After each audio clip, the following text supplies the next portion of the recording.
Hey, so today we're going to be talking about what every criminal defendant should figure out for their charges. And I am a California attorney. My name is Veronica. I practice criminal defense here in Los Angeles, and I help people who have been arrested put their criminal cases behind them so that they can enjoy their lives and their freedom. And what we're going to be talking about here today, and what I'll be showing you, is what every criminal defendant should figure out with California as an example for their case. So what we're going to be doing is we're going to go onto Chrome here, and we are going to look up, let's say that I'm charged with, let's say a PC 211. What we're going to be looking for is the jury instructions. And why it's so important to find the jury instructions is this is where you are going to find everything that you need to know to figure out if you are everything that the government is going to have to prove against you in order for you to be found guilty. Okay, so this is really important, and I think a lot of people don't know this, don't look this up. And I also think if your lawyer just hands you these jury instructions, you may not really pay attention to them. You know, I know some lawyers do that. I've done that at certain times, but I think if you look it up yourself and you're reading it and you're like, hey, are they going to be able to prove this or not? I think that can be really valuable. So we're going to look up in California what our instructions are, or our jury instructions are called, is CalCrim. So we're going to look up CalCrim here. And let's say I'm charged with a robbery, 211. That's a really common charge here in California. And you can find this information like either on the court website, and I have a video on how to find that, or on your citation. So let's look this up here. Let's see what they have to prove. Okay, so this is what you need to find. This is what's really important for every criminal defendant to have. I would say if you have a loved one who's a criminal defendant, you probably also want to have this, because you're going to want to know, like, wait, what does the government actually have to prove? Like, in order to prove that my loved one is guilty, like, how is it looking? How am I going to advise them? And first of all, I would say you probably should not advise them. And if you are just the defendant, it's not your loved one, you really should either listen to your attorney, or if you don't like what your attorney is saying, then get a second opinion. I mean, criminal defense lawyers, we offer free consultations. Beware of the people who are just telling you what you want to hear. But I would say, like, if you want someone to just review your entire case even and give you their opinion, that may not be a free consultation, but that's a consultation that maybe you pay for that is worth everything. Okay, so 211 robbery. Let's go through how to review this in California. So defendant is charged with robbery. We can ignore kind of most of this stuff here. To prove that the defendant is guilty of this crime, the people must prove that you took property that wasn't yours. So if it was yours, and I've had cases like this where it's arguable whose property this was in the first place, if they cannot prove this element or any one of the others, they cannot convict you. Number 2, the property was in the possession of somebody else. So somebody else had the property, not you, right? So it's not your property, somebody else has it. Number 3, the property was taken from the other person or his or her immediate presence. So immediate presence, there is actually a lot of case law about this, and there may be some, if you go down to the bench notes here on this instruction, there may be more information on this commentary, blah, blah, blah. But immediate presence could be, maybe I'm wearing a backpack and you reach into it and take something from me. Excuse me. Maybe I just have it near me. I actually have had a case where someone just had it on the alleged victim had an item on a bench that was near him, but the question then is it in his immediate presence? And that would be a good question for the attorney. Like, that's something for an attorney to research. What have the courts found constitutes immediate presence, and what is not his immediate presence? And we may find actually down here in the bold some kind of definition of what immediate presence is, but that is something that needs to be researched. Number 4, the property was taken against that person's will. Okay, so it's not your property, right? It's in possession of somebody else. the property was taken. It's weird that they use the passive voice here because it's like, no, you took it. But okay, the property was taken from the other person or his or her immediate presence against that person's will. The defendant used force or fear to take the property or prevent the person from resisting. So this is really important because robbery doesn't necessarily need to be like, you know, I'm going to punch you in the face and take your wallet from your pocket. It can be, hey, I have a gun, even if you don't have one, and I'm going to blow your head off if you don't give me that wallet. So that's fear right there. To take the property or to prevent the person from resisting. And when the defendant used force or fear, he or she intended to either deprive, so it gets a little bit confusing when you see the parentheses here, but to deprive the owner of the property permanently or to remove the property from the owner's possession for so extended a period of time that the owner would be deprived of a major portion of the value or enjoyment of the property. That's another thing that needs to be researched by the attorney. You know, because in many cases this may not be an issue, but if it's like, hey, I just wanted to snatch something from you for a minute because I had some good reason why I wouldn't want to keep it for a long period of time. Like I take your phone from you and yeah, it's your phone, but I don't really want it. What do I want someone else's phone for? I have my own, right? This would be something that is worth researching. Okay, and the defendant's intent to take the property must have been formed before or during the time that he used force or fear. If he did not form this required intent until after using the force or fear, then he did not commit the robbery. So this pretty much means, and again, talk to your attorney, ask them these questions and listen to them, and get a second opinion if you don't like what they have to say. But this basically means that so let's say I punch my boyfriend in the face and I was not planning to take any of his stuff, but now he's down. He's out for the count. So I'm like, you know what? I'm going to take his wallet too. When I used that force, when I punched him in the face and took him down, I was not planning to take his wallet. I only formed that intent later. How are you going to prove that? I mean, it's really rough. If I punch him and I immediately take his wallet from him, what other purpose did I have? But if there is extrinsic circumstantial evidence that I had some other intent, I was just really, really mad at him for some reason, and not anything to do with the wallet, then perhaps this element would not be met. Now, what you're going to want to do is if you have a case that involves robbery, or you have a case where you're reading these instructions, there's going to be some things when you go through that you're like, aha, check. Like this one, they've got me. Okay, I took property that wasn't my own, but maybe I didn't know it was somebody else's. Maybe I thought it was mine. Maybe it wasn't by force or fear, right? So you'll go down and you will kind of like check the boxes. But you'll see that some of them are like, no, like that one I'm not really, that one I think maybe I have something there. Okay.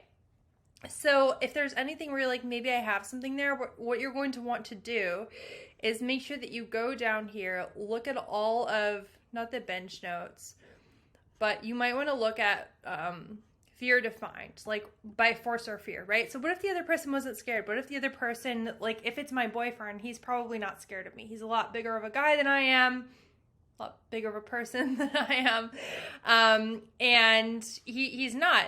And here there is, you can see when it says victim must actually be afraid, this means that there's a court case that says that the victim has to actually be afraid. So if I say, you know what, to my boyfriend, hey boyfriend, I'm gonna fuck you up if you don't give me your wallet, and he's like, fine, here you go, Veronica. Okay, but he's not actually afraid. Is that robbery? No. I mean, per this case law, no. And of course you would want your lawyer to do more research on this. You see this one's from 2001. Try not to get into full law school mode here, but if there's something that happened after and it's in a controlling jurisdiction, then that one will supersede whatever previous law there was. And when I'm trying not to get too depth into law school stuff here, too nerdy here, but basically how it works is we have these statutes, right? And the statute, that's pretty much where this came from. There's Penal Code 211, right? And that is, here's the definition of robbery, and it's written out. This jury instruction is not the statute. if you look up like PC 211, oops, Shell's Law is where it's at. They're actually helping me with a civil case that I have, so respect to them. But you can see PC 211 just says robbery is a felonious taking of personal property in the possession of another from his person or immediate presence and against his will, accomplished by means of force or fear. So what happened is basically the Judicial Council decided to, and that's like a group of judges, and there's actually a competing one that has other jury instructions, but they decided to write this out in a way that could be easily understood by jurors without having to go to law school. They didn't do that great of a job necessarily in all cases. This one's okay. There are some of them that are pretty whack, but basically how it works is this is based on the statute mostly, and then always the qualifier, and then but you look at some of these terms and you're like, well, what really is fear? What is property? What's the defendant? No, I'm just kidding about that one. But what's possession? Like, what is immediate presence, right? How do we define these things? And how it works is, so there's the statute, but then there are courts who over the years have interpreted and continue to interpret the statute and look at factual situations and say, okay, this was immediate presence of the defendant because it was 1 foot away, or it was his backpack, or it was next to his foot. This one where it was 30 feet away, you know what? This one was too far. That was not his immediate presence. And then you'll get to cases where maybe your case is, well, it was 5 feet away. And so then you'll have a paralegal or an intern who writes up this brief probably for you if you have this case. It says, well, on the one hand, it was in the immediate presence of the victim because it was, you know, pretty close and blah, blah, blah, go through all of the authority. And then on the other hand, and go through why it could be considered by a court to not be in the immediate presence. And then you argue it in front of the judge. And then if you're the defendant and you lose the case, you appeal, and you probably list that decision as one of the reasons why you're appealing. But anyway, all of this stuff here is based on cases. So People versus Collins. So Collins is like a real dude or lady who had a case involving a 211, and there was some issue about fear defined, and this was appealed, and there was some case law involving that. We don't know who won from just seeing this, but that's how this got decided. Look, immediate presence defined, People versus Hayes. Okay, and you can see that there's some penal codes here.